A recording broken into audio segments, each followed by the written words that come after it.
Sobat Milenial dan Gen Z, apa kabarnya? Semoga kalian sehat ya.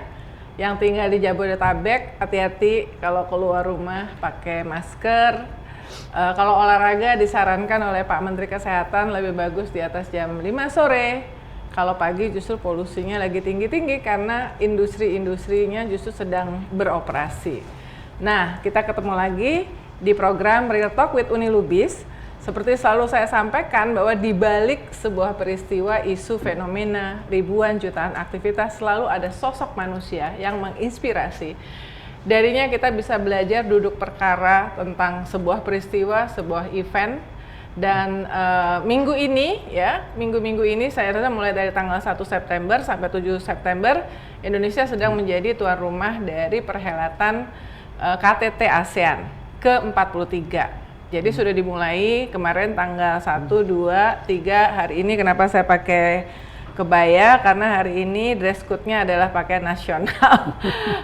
Itu yang berurusan dengan bisnis ya, ada ASEAN Business and Investment Forum, kemudian mulai tanggal 5 sampai 7 September itu adalah KTT-nya yang diikuti oleh kepala-kepala negara dan Bu Menlu. Bu Retno mengatakan bahwa ada 22 kepala negara karena yang September ini adalah KTT ASEAN Plus ya.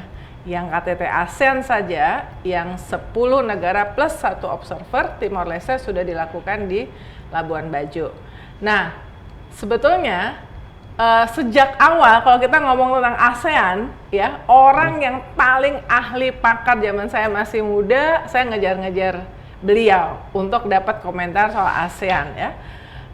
Dan kemarin saya mengikuti sesi tentang ASEAN yang sangat mencerahkan, kayak kuliah 6 semester, yaitu dengan Profesor Dewi Fortuna Anwar. Mbak Dewi, halo nih. Kamu nggak berubah ya? Kayaknya kita udah lama banget nggak ketemu ya. Sudah lama ya.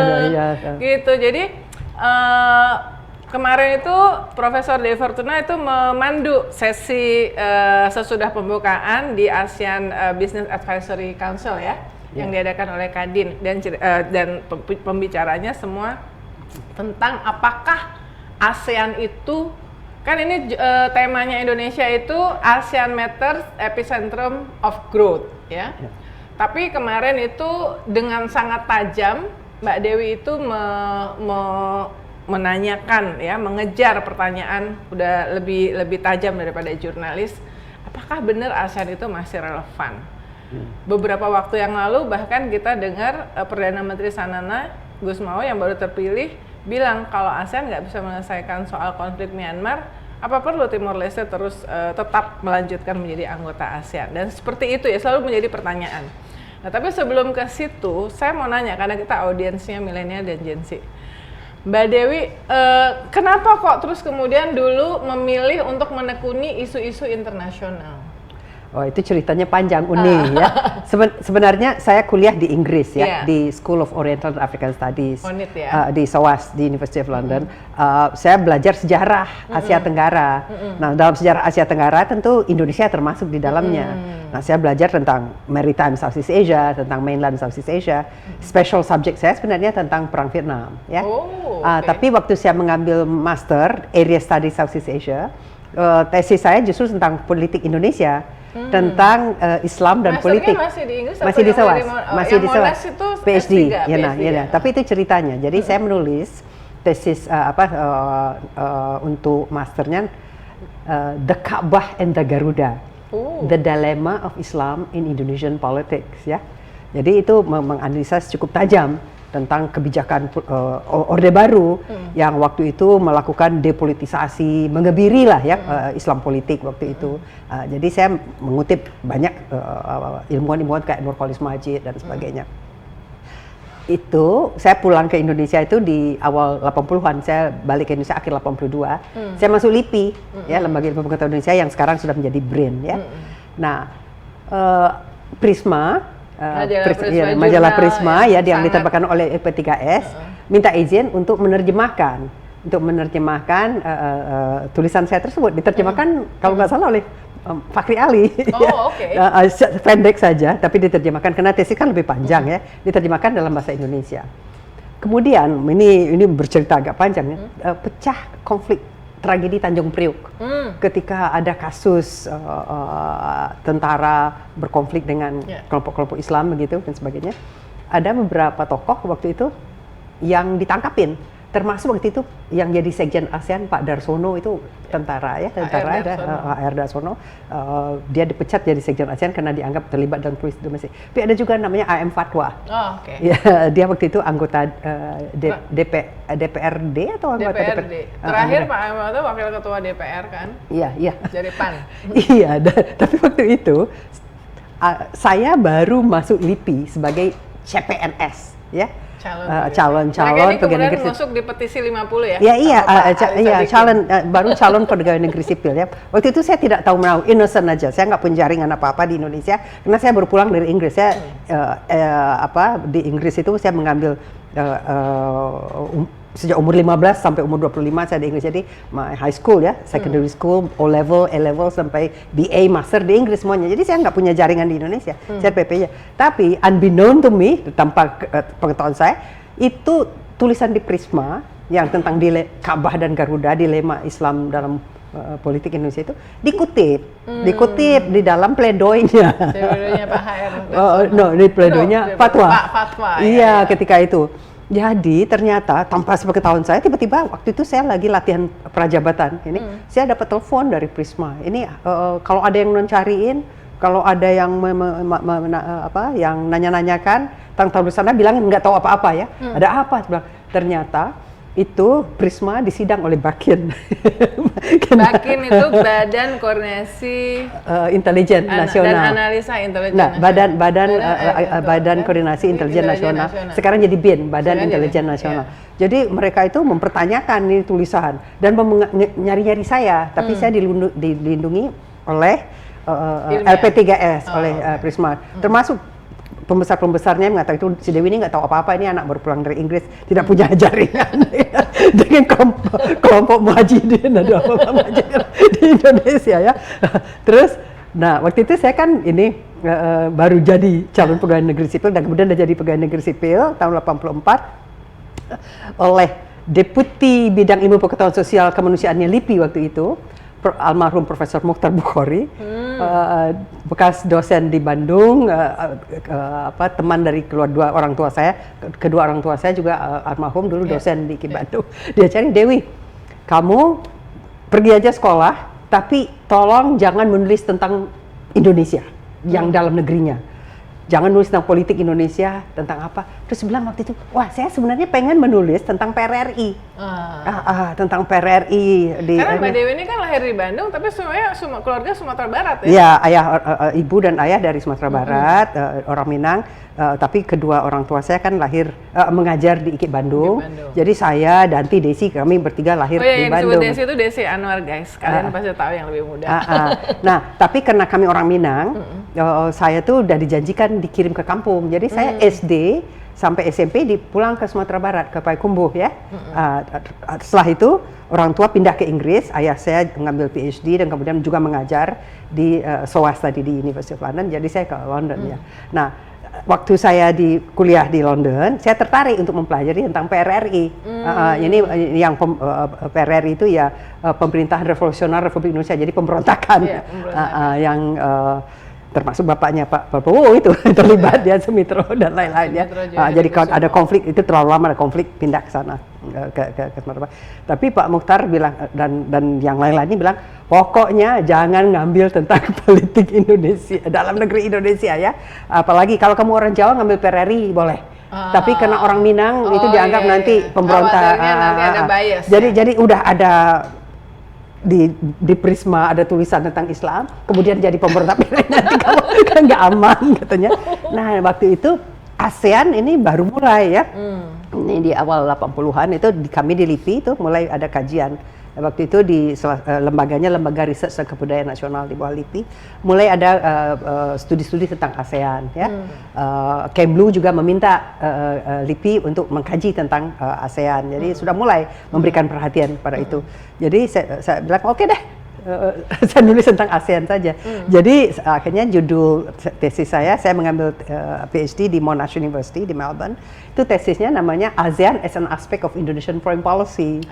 Makanya Uni mengejar-ngejar saya tentang itu karena memang saya melakukan penelitian tentang kenapa Indonesia masuk ASEAN, bagaimana perkembangan ASEAN dari tahun 67 sampai tahun waktu itu ya tesisnya disubmit di akhir tahun 80-an lah ya. PhD saya itu tahun 90 keluarnya dari Monash, tapi penelitian itu dia di akhir 80-an. Saya keliling negara ASEAN. Jadi saya alhamdulillah waktu itu sempat mewawancarai beberapa penandatangan Bangkok Declaration termasuk Tan Narkoman, Tan Sri Ghazali Shafi'i dari Malaysia.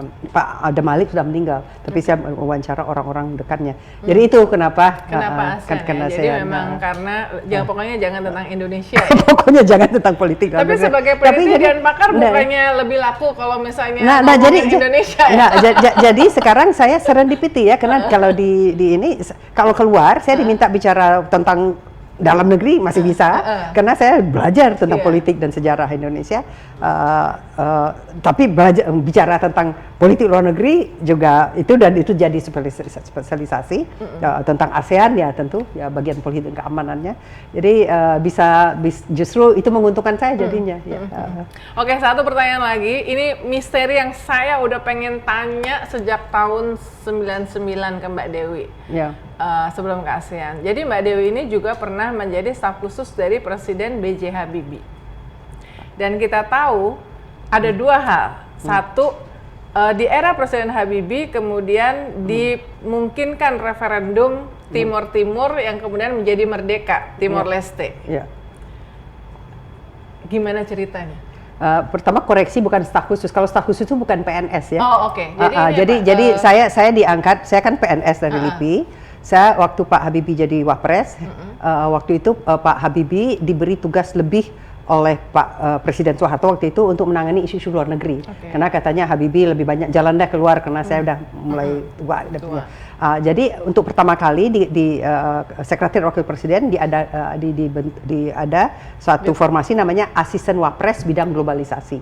Nah, ketika Pak Habibie jadi Presiden, saya juga pindah jadi masih di lingkungan Seknek, namanya Asisten Mensesnek urusan luar negeri. Jadi bukan staf khusus. Kalau staf khusus biasanya orang non PNS. Jadi Uni diangkat jadinya staf khusus presiden gitu, itu bisa.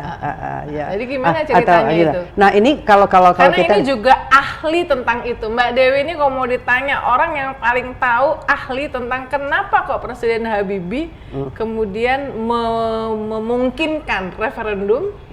Ya kalau kita tahu dalam reformasi kita itu kan salah satu agendanya adalah demokratisasi ya, dan kedua itu perbaikan perlindungan terhadap hak asasi manusia, ketiga juga otonomi daerah ya. Nah itu agenda besarnya di samping mengakhiri dui fungsi ABRI, membuat media lebih bebas, undang-undang pers ya, membuat orang bisa berkumpul ya, menyuarakan pendapat, itu kan semuanya agenda utama ya. Nah Timor ini dianggap sebagai batu sandungan di dalam politik luar negeri Indonesia, karena kita tahu ya bahwa Indonesia masuk ke Timor Timur, waktu itu Timor Timur masih merupakan jajahan Portugal, tapi kemudian Portugalnya pergi, kemudian terjadi konflik di dalam Timor Timur. Ada yang Fertilien yang kiri gitu ya, komunis, kemudian ada yang ke kanan, ada yang kemudian ada yang kecil, partai kecil yang lebih pro Indonesia. Nah waktu itu ini kembali ke geopolitik ya, pada tahun 75-an itu kan akhir dari perang Vietnam. Amerika Serikat yang begitu besar, yang begitu kaya, yang begitu kuat militernya kalah di Vietnam ya. Sehingga pada tahun 75 itu Saigon yang sekarang namanya Ho Chi Minh itu jatuh ke tangan Vietcong, ke tangan kekuatan komunis. Jadi seluruh Vietnam jatuh ke tangan komunis. Pada saat yang sama ada kekhawatiran di Timor yang selama ini nggak dipandang sebelah mata oleh Indonesia, karena ini adalah koloninya Portugal, jadi tidak bagian dari Hindia Belanda. Kita nggak ngapa-ngapain gitu ya. Tapi ketika terjadi konflik kayak perang saudara gitu di Timor Timur sepeninggal Portugal, itu ada kekhawatiran kekuatan utamanya itu adalah Fertilien yang komunis ya, dan khawatirlah jangan-jangan nanti Timor Timur ini seperti Kuba ya, bisa jadi basis militer kekuatan komunis, bisa waktu Uni Soviet atau RRT dan sebagainya. Jadi militer Indonesia masuk ke Timur. Nah, secara taksit ya, ada didukung lah oleh Washington, oleh Canberra, oleh London, karena mereka juga khawatir ya tentang Timur jadi komunis. Selama Perang Dingin relatif aman lah kita. Tetapi begitu Perang Dingin usai tahun 1990, ketika tembok Berlin roboh, ketika Uni Soviet bubar ya, isu internasional, kekhawatiran tentang komunisme global itu hilang ya. Nah, isu internasional berubah menjadi lebih fokus pada isu demokrasi, isu HAM dan sebagainya, dan Indonesia mulai menjadi target ya. Selama antara 75 dengan 90-an, aktivis HAM dan media internasional tetap menyoroti Indonesia, Australia terutama, karena ada wartawan Australia yang terbunuh ketika invasi Indonesia itu ada 5 wartawan Australia terbunuh. Jadi media di Australia itu selalu gencar ya, sangat ngotot itu mengkritisi Indonesia. Gereja juga aktivis HAM di dunia Barat itu sangat gencar itu. Nah, sehingga itu selalu menjadi kritik terhadap kebijakan luar negeri Indonesia. Jadi prestasi Indonesia yang bagus di bidang pembangunan dan sebagainya itu seolah menjadi sirna. Karena setiap misalnya Pak Harto pergi ke Eropa itu dilemparin telur ya. Waktu dia pergi ke Jerman dilemparin telur busuk dan sebagainya. Jadi Pak almarhum Pak Ali Alatas, Menlu Indonesia mengatakan tuh kayak kerikil di dalam sepatu kita. Jadi itu mengganjal. Nah, ketika Pak Habibie jadi presiden, saya ingat itu karena saya jadi yang membantu mengatur pertemuan beliau dengan media asing dan juga dengan diplomat asing ya. Jadi saya juga diminta jadi juru bicara bidang luar negeri oleh Mensesneknya Pak Akbar Tanjung ya. Mereka selalu mengatakan, Presiden Habibie, what are you going to do about East Timor gitu ya. Nah dan jadi waktu itu mulai Pak Habibie ini sendiri punya pengalaman ketika dia ke luar negeri juga sering sekali dia tanyai tentang Timur. Jadi nggak bisa itu dibiarkan. Ketika Indonesia melakukan reformasi, ketika kita memperbaiki proses demokrasi kita, ketika kita mengatakan komitmen terhadap HAM, juga otonomi daerah, Timur adalah bagian yang harus diselesaikan juga. Nah, waktu itu ada juga kan ada keinginan ya memberikan otonomi yang lebih luas. Kalau untuk yang seluruh Indonesia pada tingkat kabupaten kan, tapi untuk Aceh dan Papua itu kan minta, karena ini dua daerah yang pengen merdeka terus, itu kan diberikan otonomi yang lebih luas pada tingkat provinsi. Nah, jadi ada berbagai pemikiran waktu itu, Timur ini harus ditangani secara berbeda lah ya.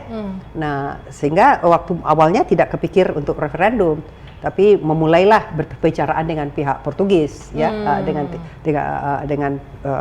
karena Portugis mereka tidak mengakui Timur itu sebagai bagian dari Indonesia ya. Jadi ini dianggap sebagai negara yang belum punya self determination. Dan di dalam konstitusinya Portugis itu mereka mengatakan mereka harus mengadakan self determination untuk Timor Leste. Nah, waktu itu mulai diadakan perundingan di New York oleh Kemlu dengan pihak Portugis, bagaimana skemanya ya, barangkali ada satu skema otonomi luas, kemudian bagaimana hubungan dengan Jakarta, dengan bagaimana hubungan dengan Portugis dan sebagainya. Nah, waktu itu mulai ada kekhawatiran sebenarnya, kalau begini di satu pihak Timur Akan tetap dapat dukungan dana yang cukup besar dari Indonesia.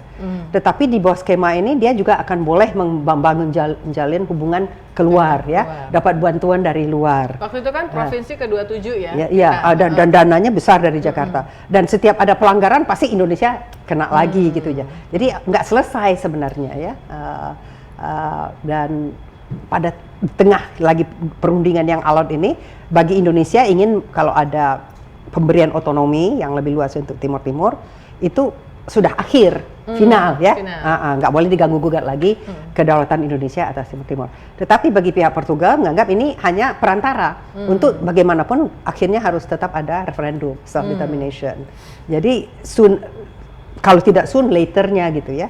Nah, jadi dalam kondisi gini datang surat dari Perdana Menteri John Howard dari Australia yang mendukung Indonesia reformasi, tapi juga mendukung Indonesia dalam upaya penyelesaian damai di Timur. Terus mengatakan memberi contoh French New Caledonia. Jadi kalau New Caledonia baru, Polynesia yang dikuasai oleh Perancis juga menguasai wilayah Polynesia, tapi memberikan referendum gitu. Terus Pak Habibie terus terang tersinggung waktu itu. Kita bukan negara penjajah di Timur. Ya, bagaimanapun provinsi itu adalah bagian yang tidak terpisahkan dari Indonesia. Hak sipil dari warganya sama, bisa jadi menteri, bisa jadi duta besar. Kan nggak mungkin orang dari kalau dia jadi duta besar atau jadi menteri di Perancis gitunya.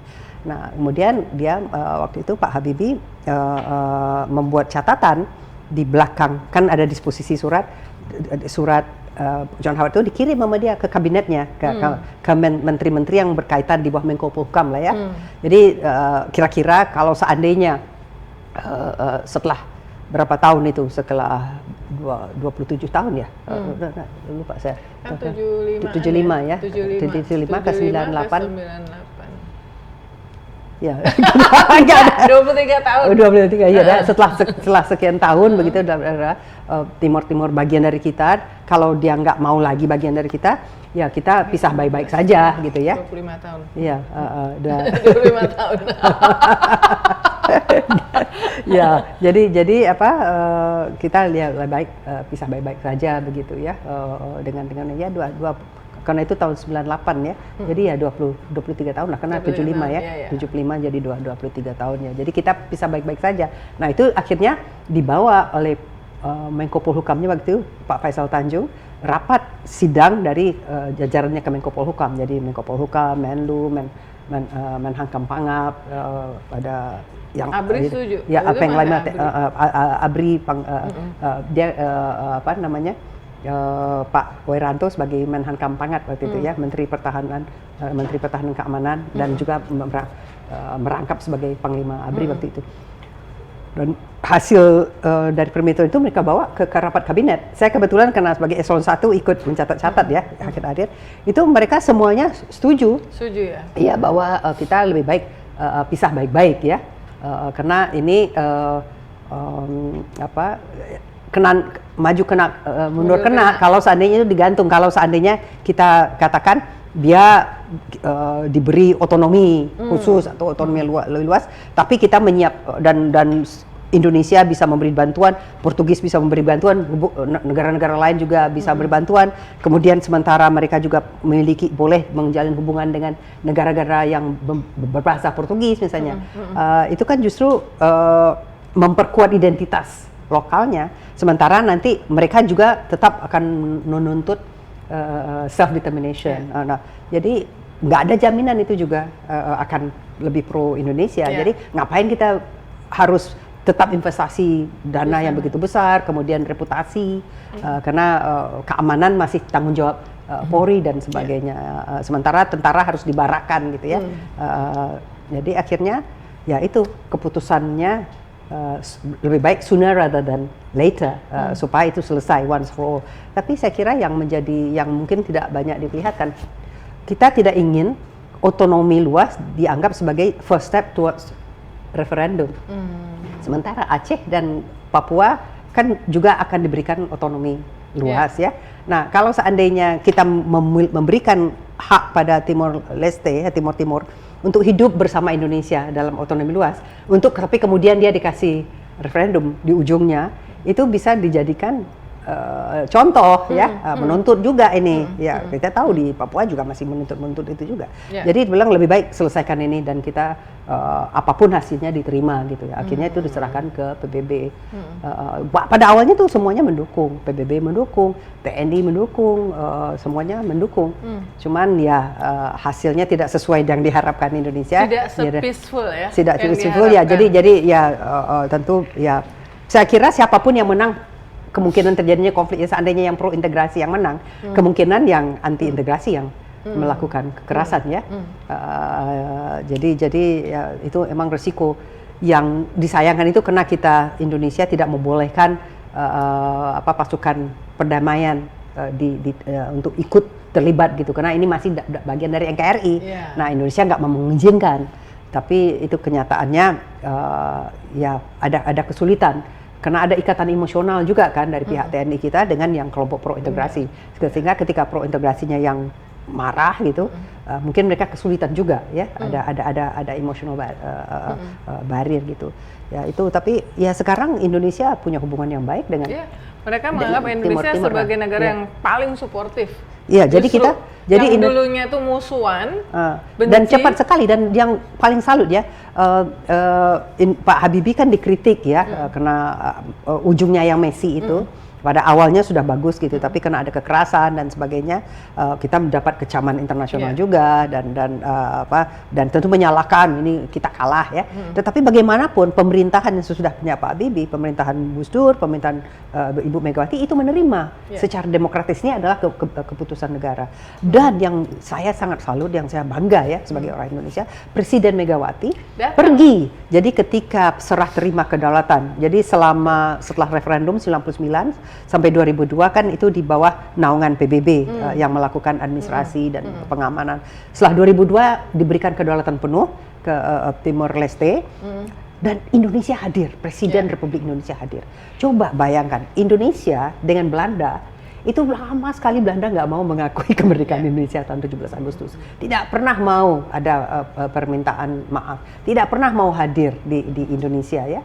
Jadi dalam hal ini saya cukup bangga ya bahwa kita Indonesia, elit politiknya cukup melanjutkan itu apapun ya, walaupun mengkritik, walaupun tidak setuju, tapi menjalankan itu.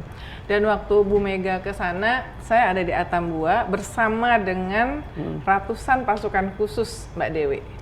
Memonitor itu pasukan backup yang kalau terjadi apa-apa misalnya terhadap Presiden, terhadap Bu Mega, maka ini pasukan akan langsung dekat ke sana. Jadi kita nongkrong tuh di Atambua untuk memonitor dengan sejumlah jenderal-jenderal.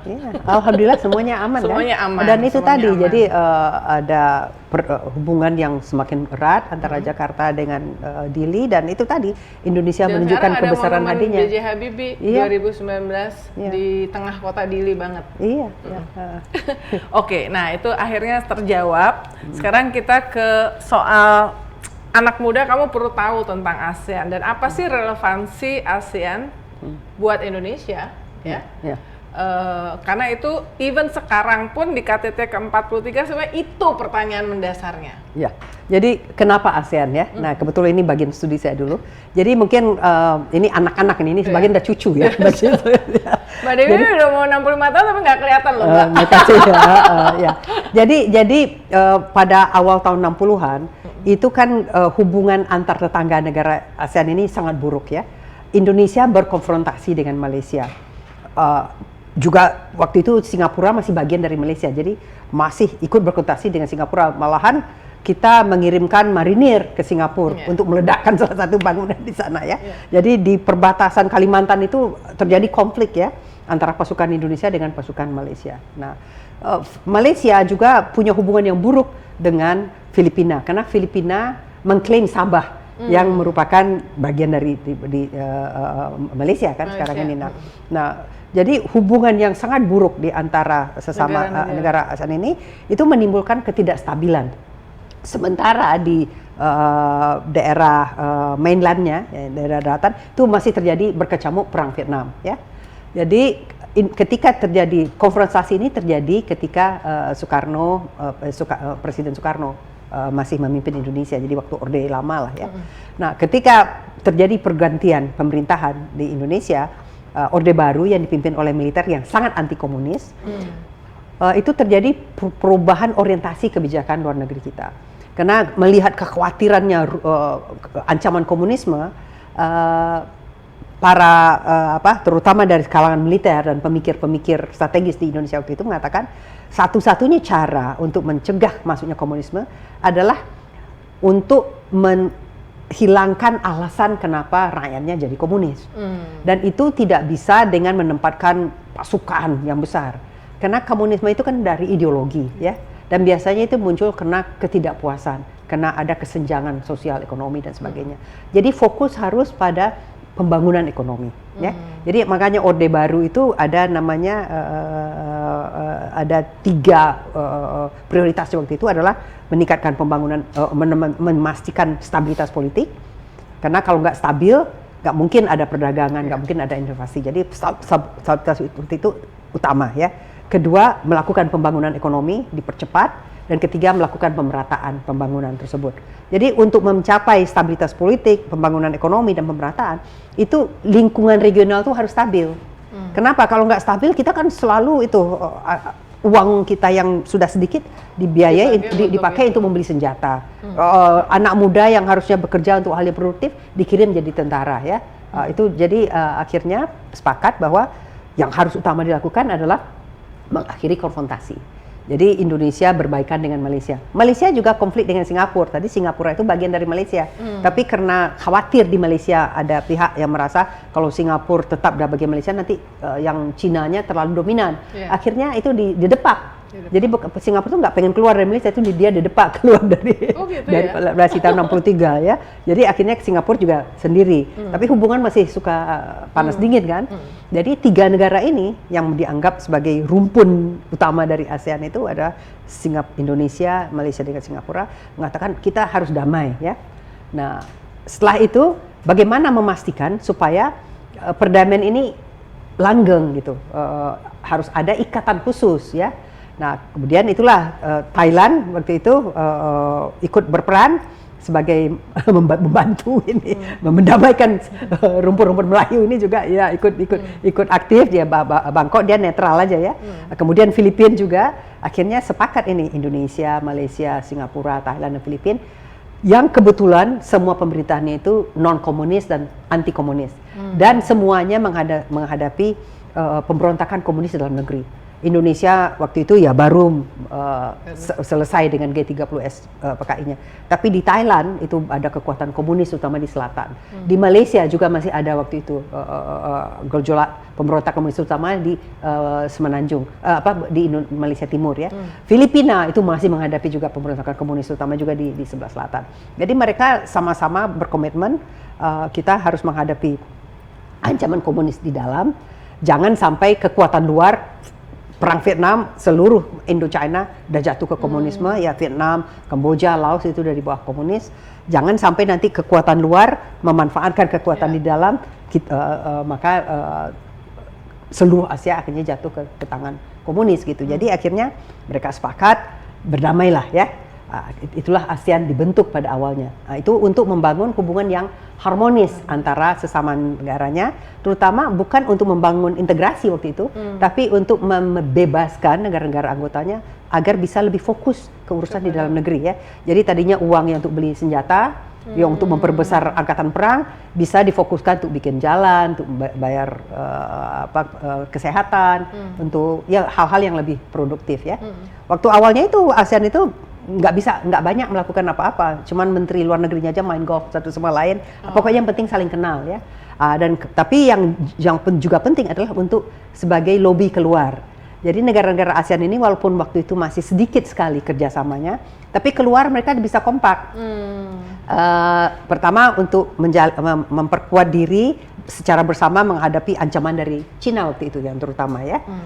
Dan kedua, ketika ada negosiasi. Misal contohnya, ya, Indonesia Malaysia menghadapi masalah, kan Indonesia Malaysia ini produsen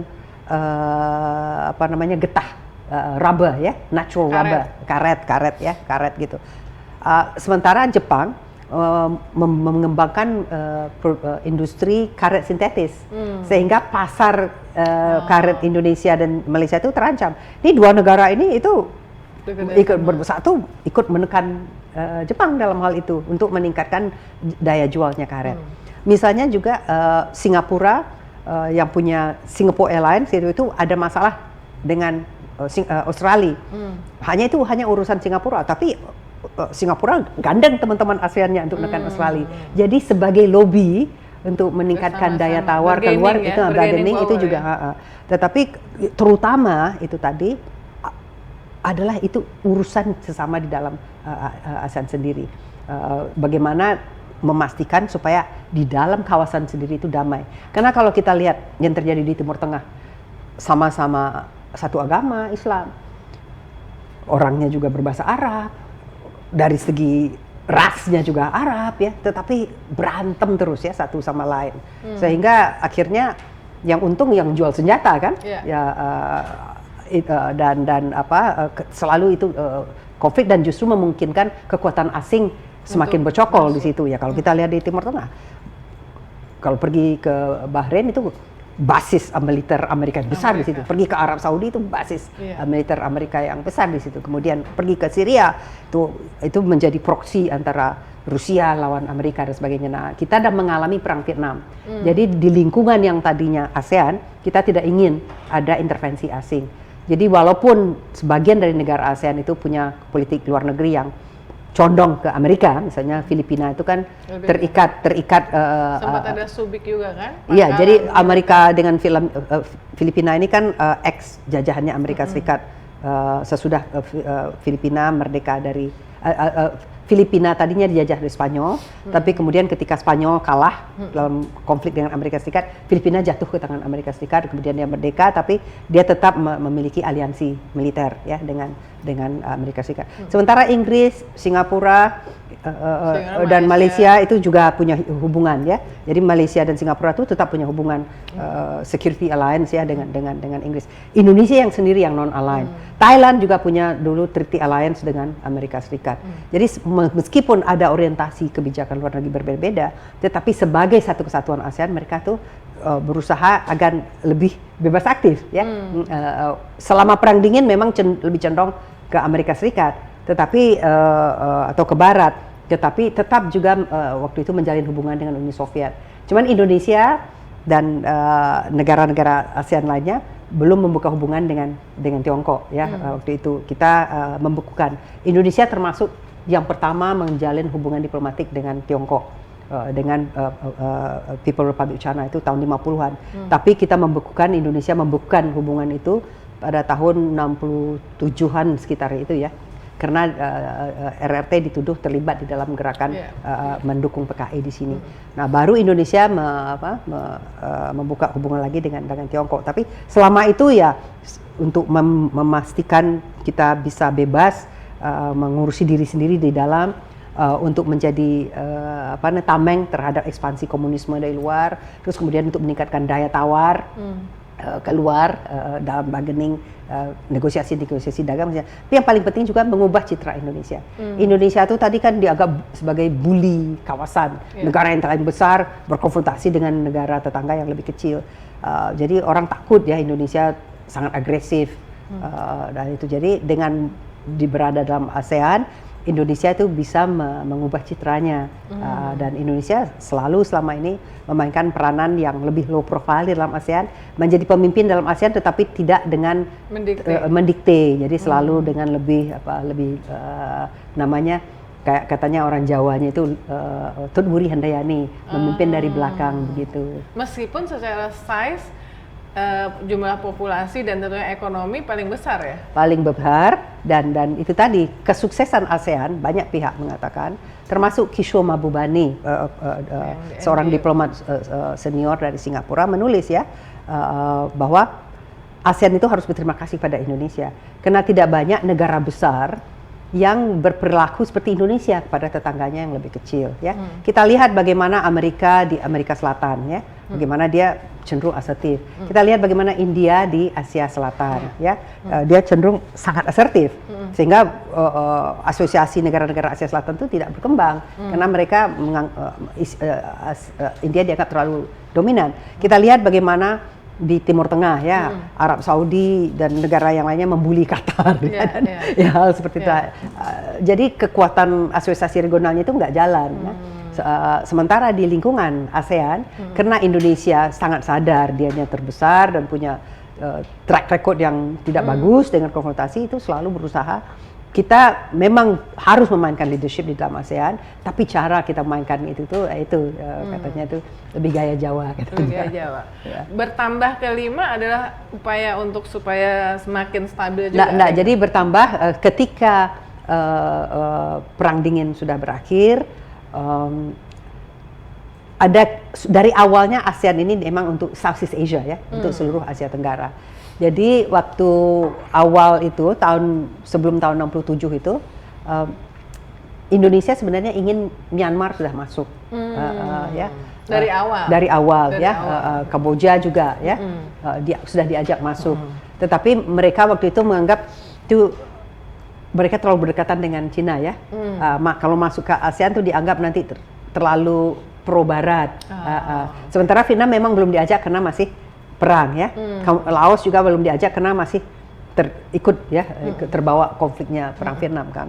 Tetapi begitu selesai perang dingin, akhirnya itu satu persatu itu diajak untuk masuk. Jadi ASEAN itu sangat majemuk. Beda dengan Uni Eropa ya.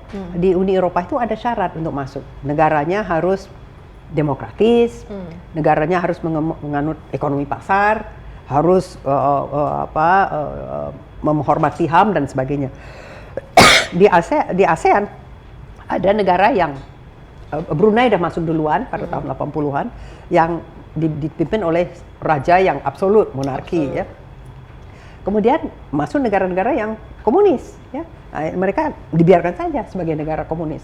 Jadi ada yang waktu itu belum ada yang negara yang demokratis. Oh iya.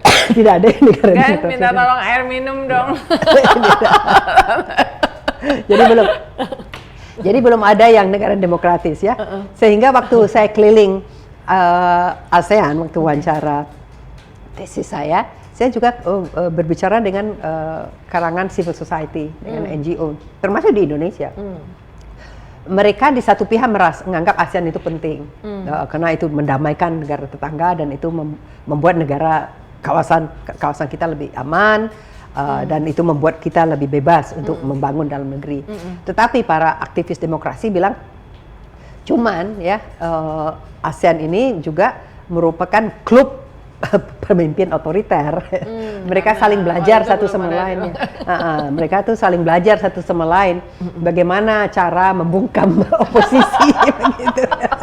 Karena Filipina di bawah Presiden Marcos, Indonesia di bawah Soeharto, dan Malaysia walaupun ada pemilu tetapi ada Internal Security Act-nya, orang bisa ditangkap. Singapura sampai sekarang pun masih ada Internal Security Act dan Perdana Menterinya juga nggak ganti-ganti waktu itu ya. Satu partai yang rata-rata lama semua itu ya, yang negara-negara besar ya. Oke, jadi kalau menurut Mbak Dewi dari awal apakah ini memang didesain untuk akan selalu bertambah? Maksudnya cerita ketika saya bertanya ke PM Sanana dan Presiden Ramos Horta, why ASEAN ya karena ya udah di regional ini ya why not gitu kan. Jadi memang padahal beda banget kan, justru mereka itu agak beda nih, anggota yang rada beda kecuali karena geografi. Dan itu satu-satunya syaratnya hanya syarat geografi. Ya, bukan syarat politik, bukan syarat ethnicity, bukan syarat agama. Jadi kalau kita lihat itu tadi balik ke Uni Eropa ya, itu semuanya berkulit putih, agamanya kalau nggak Katolik ya Protestan gitu ya, sistem politiknya juga ketika negara-negara ex Eropa Timur masuk, mereka kan harus menganut demokrasi juga. Nah sementara di ASEAN itu ya itu tadi macam-macam, sangat majemuk, agamanya berbeda-beda. Ada Islam yang terbesar di dunia, ada Buddhism, ada Hindu, ada Katolik, the largest Catholic majority di Filipina ya. Jadi memang kawasan. Jadi ketika Sri Lanka pada awalnya juga melamar untuk masuk, itu ditolak karena dia sudah merupakan bagian dari Asia Selatan. Nah, Timor Leste itu punya pilihan. Dia ingin menempatkan dirinya sebagai Asia Tenggara atau sebagai Pasifik Selatan. Nah, kalau kita lihat Indonesia dari Sabang sampai Merauke, yang sebelah timurnya Papua New Guinea itu tidak bisa menjadi anggota ASEAN. Karena Papua New Guinea sudah mengidentifikasi dirinya bagian dari Pasifik Selatan. Nah, pada ini bagi Timor Leste dia punya pilihan. Kalau dia mau bagian Pasifik Selatan, silakan ya, nggak masuk dalam ASEAN. Tetapi mungkin kalkulus strategisnya, ya dia udah berada secara geografis sudah dalam kawasan Nusantara, dan dari segi dinamika yang organisasi yang lebih dinamis ya kan ASEAN. Jadi dia memilih akhirnya di Indonesia juga mendorong itu karena alasan strategis lagi. Bagi kita kalau seandainya Timor itu tetap sendiri, jalan sendiri, terutama di tengah gejolak geopolitik, rivalitas antara negara besar muncul lagi. Kalau dia sendirian, itu dia bisa sangat rentan ya, vulnerable terhadap tekanan dari kekuatan luar. Nah, seandainya ada kekuatan yang tidak bersahabat terhadap Indonesia, bercokol ke timur di Timor Leste, itu kan juga membahayakan kepentingan keamanan kita. Ini kemarin Mbak Dewi kan mengatakan ASEAN ini kalau lagi tenang-tenang aja situasinya tuh kayak tidur-tidur aja ya, gitu. Tapi pada saat terjadi geopolitik, terjadi krisis, itu juga dianggap kurang bold dalam menentukan sikapnya. Ini bisa dijelasin nggak? Iya. Kenapa saya mengatakan tenang-tenang, ASEAN itu memang cenderung tidur kalau nggak ada ini. Kan tadinya bersemangat mendirikan ASEAN tahun 67 ya. Habis itu nothing happen. Jadi tidak ada satupun, selama itu hanya Menlunya main golf dan itu hanya proyeknya Kemlu ya. Tidak melibatkan the whole of government, tidak melibatkan kawasan lainnya, bagian-bagian pemerintahan yang lainnya. Jadi tidak ada upaya untuk memperdalam kerjasama ekonomi ASEAN itu, apalagi membawa masyarakatnya. Baru ketika perang Vietnam berakhir, mulai khawatir ya. Waduh, kita harus memperkuat ASEAN nih ya. Harus ada upaya untuk memastikan bahwa kawasan ini tidak terancam. Baru pertemu kali ASEAN Summit. KTT ASEAN itu pertama kali tahun 76 di Bali. Keluar itu Treaty of Amity and Cooperation in South Asia atau TAC. Dianggap sebagai dokumen terpenting di dalam ASEAN. Di situ dikatakan bahwa setiap perselisihan harus diselesaikan secara damai, dan penggunaan kekerasan ataupun ancaman kekerasan itu tidak diperbolehkan. Nah, itu dianggap sebagai mantra bagi ASEAN untuk memastikan juga bahwa waktu itu Vietnam dan termasuk negara luarnya tidak mengancam ASEAN ya. Dan mulai dibicarakan kerjasama ekonomi, mau bikin mobil bersama misalnya joint venture, mau bikin ASEAN Industry gitu. Tapi pada kenyataannya TIC-nya bagus berjalan dan itu turut membantu mengelola konflik di antara sama negara ASEAN, walaupun banyak waktu itu masalah perselisihan perbatasan masih banyak antara Indonesia dan Malaysia Jangan lupa sih Padan Legitan dan sebagainya, antara Malaysia dengan Filipina, antara Malaysia dengan Singapura itu masih banyak perselisihan perbatasan yang masih perlu dinegosiasikan. Tetapi karena ada komitmen untuk tidak berkonflik, tidak secara terbuka, itu ikut berkontribusi membuat ASEAN ini damai. Tapi janji untuk kerjasama di bidang ekonomi itu nggak jalan. Masing-masing sibuk sendiri, masing-masing membentengi pasar sendiri.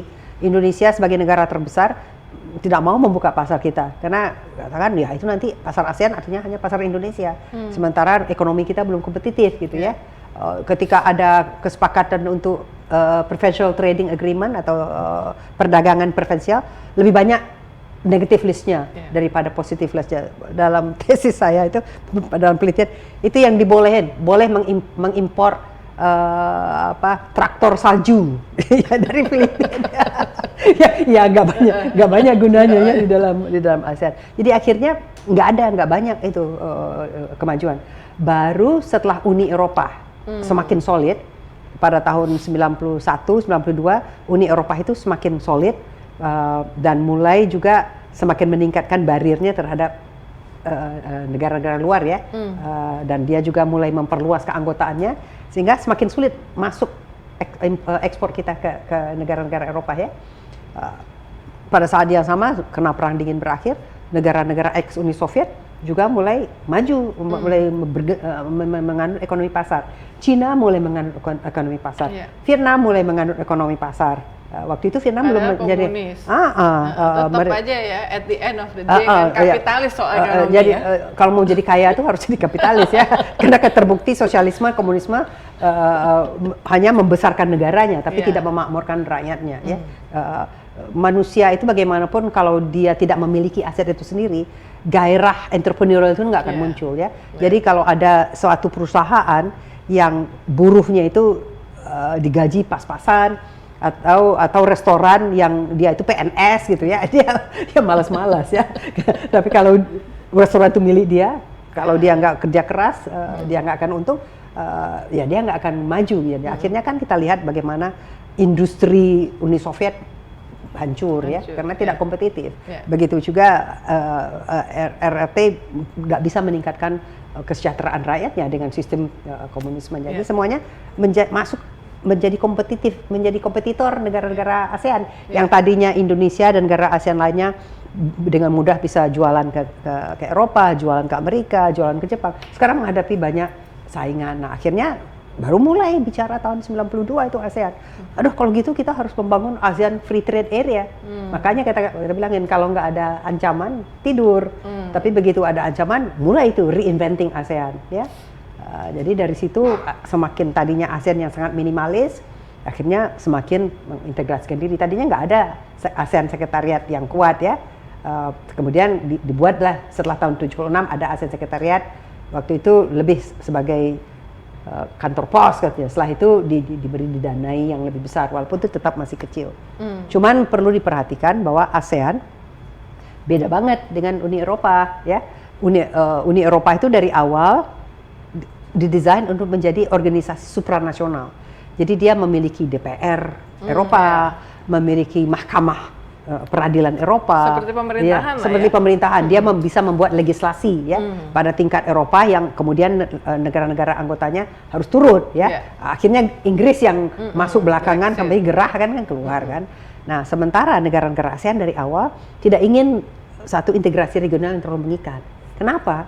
Karena negara-negara ini kan masih muda, masih juga memperjuangkan kedaulatannya, kemerdekaan baru didapat ya. Jadi nation and state building itu masih merupakan proses. Ya. Jadi mereka tidak ingin satu organisasi regional yang justru akan mengebiri sebagian dari hak-hak berdaulatnya itu.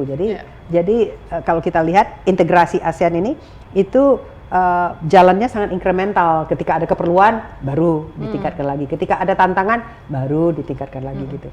Nah, sekarang ini pertanyaan kedua terakhir.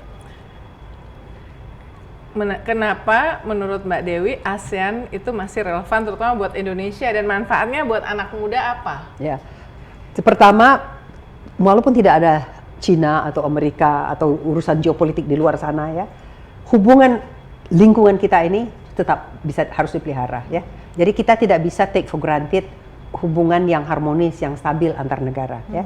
Jadi untuk memelihara keharmonisan di tingkat kawasan Asia Tenggara itu saja, ASEAN itu perlu. Kalau tidak ada pasti kita ciptakan. Karena kita melihat itu konflik di Afrika, konflik di Timur Tengah, ya, konflik di ketegangan di Asia Selatan. Ketika hubungan bertetangga itu tidak baik. Karena kalau hubungan bertetangga tidak baik, itu akan banyak implikasinya. Salah satunya itu tadi akan mengambil sebagian dari perhatian negaranya. Dia harus khawatir tentang apa yang akan lakukan tetangga, dia harus membiayai militer yang lebih besar. Tapi yang lebih penting lagi adalah itu membuka peluang bagi kekuatan luar untuk berintervensi, menjadikan daerah ini sebagai daerah proksi, seperti yang terjadi sebelumnya ya. Nah, tapi yang lebih penting lagi, tidak kalah pentingnya, ini ekonomi dan keamanan ini penting ya, ke dalam begitu. Nah, sekarang dengan adanya kekuatan-kekuatan luar yang punya kepentingan, Amerika itu nggak akan pernah kemana-mana, Cina itu nggak akan pernah kemana-mana, Jepang itu nggak kemana-mana, karena ini adalah tempat mereka bermain ya. Nah, sekarang India juga ikut, jadi banyak sekali kepentingan yang bermain di sini. Eropa juga mulai jalan ke sini karena melihat ini dinamika pertumbuhan di sini kan luar biasa. Jadi mereka punya kepentingan ya. Dan 650 juta. Iya, jadi mereka populasi itu akan datang. Nah, kalau si ASEAN ini tidak punya kesamaan visi itu tadi, itu lagi akan ditarik ke sana, ditarik kemari, ya. Jadi tidak hanya proksi dalam bidang perang dan damai, tapi juga proksi dalam bidang kepentingan ekonomi, sosial dan orientasi. Nah, tetapi yang ini kan dari aspek strategisnya, tapi yang juga sangat penting adalah itu potensi yang dimiliki oleh ASEAN. Seperti Uni katakan tadi, ini negara dengan mayoritas penduduk masih muda, sampai 600 juta penduduk, dan sekarang menjadi di bawah ASEAN Economic Community, itu one investment area, one trade area ya, dan kita masih memperjuangkan supaya misalnya di bidang skilled labor itu ada mutual recognition agreement. Jadi ijazah dari sesama negara ASEAN itu bisa saling diakui, sehingga itu memudahkan anak-anak Indonesia, pasaran kerjanya tidak hanya di wilayah NKRI saja, tapi kalau bisa bahasa Thailand misalnya, atau bisa Kamboja, kalau bahasa Inggris. Atau bahasa Inggris, Biasanya kalau pengen jadi dokter harus bisa bahasa lokal ya. Nah, itu bisa kemana-mana. Jadi sama seperti yang ada di Uni Eropa itu yang free movement ya? Itu sangat penting ya di bidang platform perdagangan ya, itu kita bisa memanfaatkan. Platform dari Singapura populer di Indonesia, nggak usah disebut namanya, bukan sponsor. Iya. jadi penting untuk kepentingan politik dan keamanan, baik di antara sesama negara ASEAN maupun ketika di luar, tetapi juga tidak kalah pentingnya memanfaatkan potensi yang dimiliki, sehingga kita punya alternatif ya ketika kita tetap berjuang untuk membuka pasar Uni Eropa, berjuang untuk membuka pasar di Afrika, di Amerika Latin, tapi manfaatkanlah, dan ini masih belum. Jadi masih belum itu. Jadi kita bicara tuh intra-ASEAN trade itu masih di bawah 30%. Perdagangan negara-negara ASEAN masih lebih banyak keluar ya. Sementara hambatan semakin tinggi ya, semakin banyak. Jadi akan yang lebih baik lagi kita tetap aktif di luar, tapi ke dalam juga kita garap ya. Jangan hanya produk Cina yang menguasai pasar di Thailand atau di Myanmar. Misalnya harusnya Indonesia punya juga bisa masuk ke situ. Nah, jangan hanya ketika yang kaum profesional. Kenapa kaum milenial hanya ingin belajar bahasa Cina dan bahasa Inggris dan ini? Mungkin kita perlu juga belajar bahasa Thai, mungkin belajar bahasa Vietnam sehingga bisa bekerja di sana begitu. Oke, itu relevansinya untuk anak-anak muda. Pertanyaan terakhir lebih ke personal. Jadi Mbak Dewi ini kan peneliti lah ya, very strong, full kompeten segala macam, saya rasa yang one of the best lah, dan terutama perempuan. Tantangan menjadi peneliti perempuan sehingga bisa konsisten tuh apa? Saya kira yang paling penting itu ya dukungan keluarga ya. Saya beruntung dapat keluarga yang tidak pernah membeda-bedakan bahwa ini urusan perempuan domestik, urusan luar itu urusan laki-laki. Ibu saya juga dosen ya. Dan kami kebetulan bertiga perempuan, jadi almarhum papa itu minoritas. Jadi kita dari awal sudah punya cita-cita mau seperti mama gitu ya. Dia juga sekolah mengambil master di Amerika dan sebagainya. Jadi ayah saya itu sudah membuka jalan. Dia ke luar negeri, ibu yang tinggal di rumah mengurus anak. Ketika ibu saya mengambil master di luar negeri, ayah saya yang di rumah. Jadi itu sudah tahun 60-an itu ya. Jadi ketika ada yang mengatakan kok pergi meninggalkan suami, katanya ke ibu saya, memangnya suami saya invalid katanya. Suami saya pergi mengambil sekolah ke luar negeri, meninggalkan saya dalam kondisi hamil, nggak ada yang menganggap itu. Tapi suami yang able-bodied gitu, yang kuat, begitu istrinya pergi ribut gitu. Itu waktu di Bandung itu dari keluarga ribut. Dia bilang, emangnya Anda melecehkan kemampuan suami saya katanya. Nah, jadi saya dan adik-adik saya beruntung tidak lagi harus menebas jalan karena jalannya sudah diaspal oleh ibu ya. Dan ketika kita mencari pasangan ya sudah komitmen dari awal juga bahwa kita akan saling mendukung. Jadi ketika saya mengambil PhD, saya tuh sudah menikah, punya satu anak.